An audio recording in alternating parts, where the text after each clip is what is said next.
حضرت عمر لانو عاشق قرآن تھے، حضرت عثمان غنی عاشق قرآن تھے، اور حضرت علی لانو عاشق قرآن تھے۔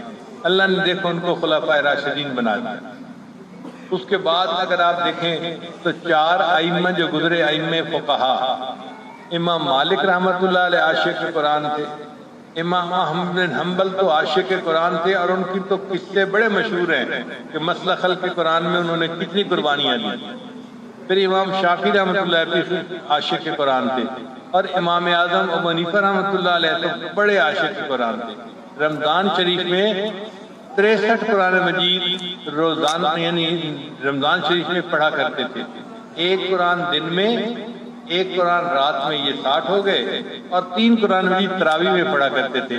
تو 63 قرآن مجید رمضان شریف میں ختم کیا کرتے تھے۔ امام شافعی رحمۃ اللہ اپنے بارے میں فرماتے ہیں کہ میں ایک مرتبہ حج کے بعد مکہ مکرمہ سے مدینہ گیا، مجھے راستے میں 16 دن لگے، اور میں نے 16 دنوں میں 16 مرتبہ قرآن مجید کو مکمل پڑھ لیا۔ 1 قرآن مجید کو پڑھنا ان کا معمول تھا۔ اس کے بعد آگے دیکھیں کہ اس امت میں شیخ القادر جیلانی رحمۃ اللہ علیہ کو اللہ نے بڑی عزتوں سے نوازا، خواجہ معین چشتی اجمیری رحمۃ اللہ علیہ، حضرت خواجہ نظام الدین اولیاء رحمۃ اللہ علیہ، حضرت خواجہ بہاؤالدین نقشبند بخاری رحمۃ اللہ علیہ، یہ سب حضرات قرآن مجید کے عاشق۔ پھر قریب کے زمانے میں حضرت مولانا الیاس رحمۃ اللہ علیہ کو اللہ نے دین کے لیے قبول کیا، اور ان کی وجہ سے تبلیغ جماعت کا جو کام چلا، آج دنیا کے بیشتر ملکوں میں اس جماعت کی وجہ سے ہدایت کا کام چل رہا ہے۔ وہ عاشق قرآن تھے، اور ان کے والد بھی عاشق قرآن تھے۔ علماء دیوبند کو اگر آپ دیکھیں تو حضرت مولانا قاسم نانوتوی رحمۃ اللہ وہ بھی عاشق قرآن تھے، حضرت شیخ الہند رحمۃ اللہ علیہ عاشق قرآن تھے، حضرت مولانا حسین احمد مدنی رحمۃ اللہ عاشق قرآن تھے، حضرت مولانا رشید احمد گنگوئی رحمۃ اللہ علیہ عاشق قرآن تھے، حضرت شیخ العزیز مولانا زکریا رحمۃ اللہ علیہ عاشق قرآن تھے۔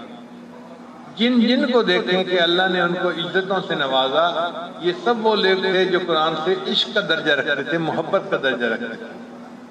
کاش کہ ہم بھی قرآن مجید سے محبت کا تعلق پیدا کر لیں۔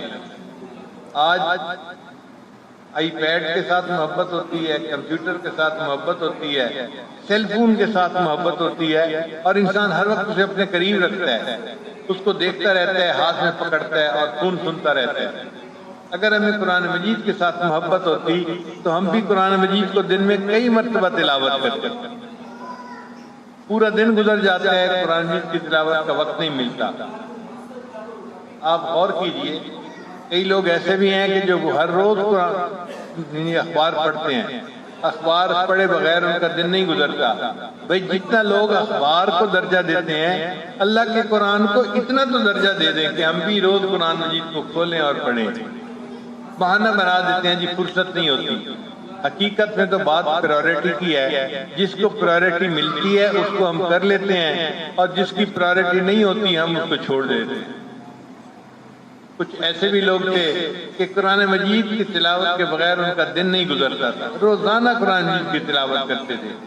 پھر اللہ رب العزت نے ان کو دنیا میں عزتیں بھی دی۔ چنانچہ قرآن مجید کا جو عاشق ہوتا ہے وہ اللہ کا محبوب ہوتا ہے، اور نبی علیہ السلام کو بھی محبوب ہوتا ہے۔ مسجد نبی کے ایک قاری تھے، ان کا نام تھا امام عاصم رحمۃ اللہ علیہ۔ ان کے منہ سے بڑی خوشبو آتی۔ ایک شاگرد ان کے پیچھے پڑ گیا، حضرت آپ کوئی الائچی منہ میں رکھتے ہیں یا کوئی اور چیز کہ آپ کے منہ سے اتنی خوشبو آتی ہے؟ کہ نہیں بھئی میں تو منہ میں کوئی چیز بھی نہیں رکھتا۔ حضرت کی اتنی جو خوشبو آتی ہے تو آخر اس کی کیا وجہ؟ انہوں نے اس کو بہت ٹالا، وہ ٹلنے والا نہیں تھا۔ تو بالآخر انہوں نے بتایا کہ بھئی مجھے ایک رات خواب میں نبی علیہ السلام کی زیارت نصیب ہوئی، تو اللہ کے حبیب صلی اللہ علیہ وسلم نے خواب میں فرمایا، عاصم تو میری مسجد میں اللہ کا قرآن پڑھاتا ہے، آؤ میں تمہارے لبوں کو بوسہ دوں۔ تو جب سے نبی علیہ السلام نے خواب میں میرے لبوں کو بوسہ دیا، تب سے میرے منہ سے خوشبو آتی ہے۔ تو جو قرآن مجید کا عاشق ہوتا ہے، اللہ کے محبوب صلی اللہ علیہ وسلم کا وہ محبوب بن جاتا ہے، اللہ کا محبوب بن جاتا ہے، اور قرآن مجید قیامت کے دن اس بندے کی شفاعت کرے گا۔ حدیث مبارکہ میں ہے کہ قرآن مجید کہے گا، یا اللہ یہ بندہ دنیا میں مجھ سے محبت کرتا تھا، مجھے پڑھتا تھا، اب اگر اس کو آپ چاہیں تو جنت عطا فرما دیں، اور اگر اس کو آپ نے جہنم میں بھیجنا ہے تو مجھے اپنے کلام میں سے نکال دیں۔ حدیث مبارکہ میں ہے قرآن مجید ایسا جھگڑالو ہے کہ اللہ اس کی بات کو مان لیں گے اور اس بندے کو بالآخر جنت عطا فرما دیں۔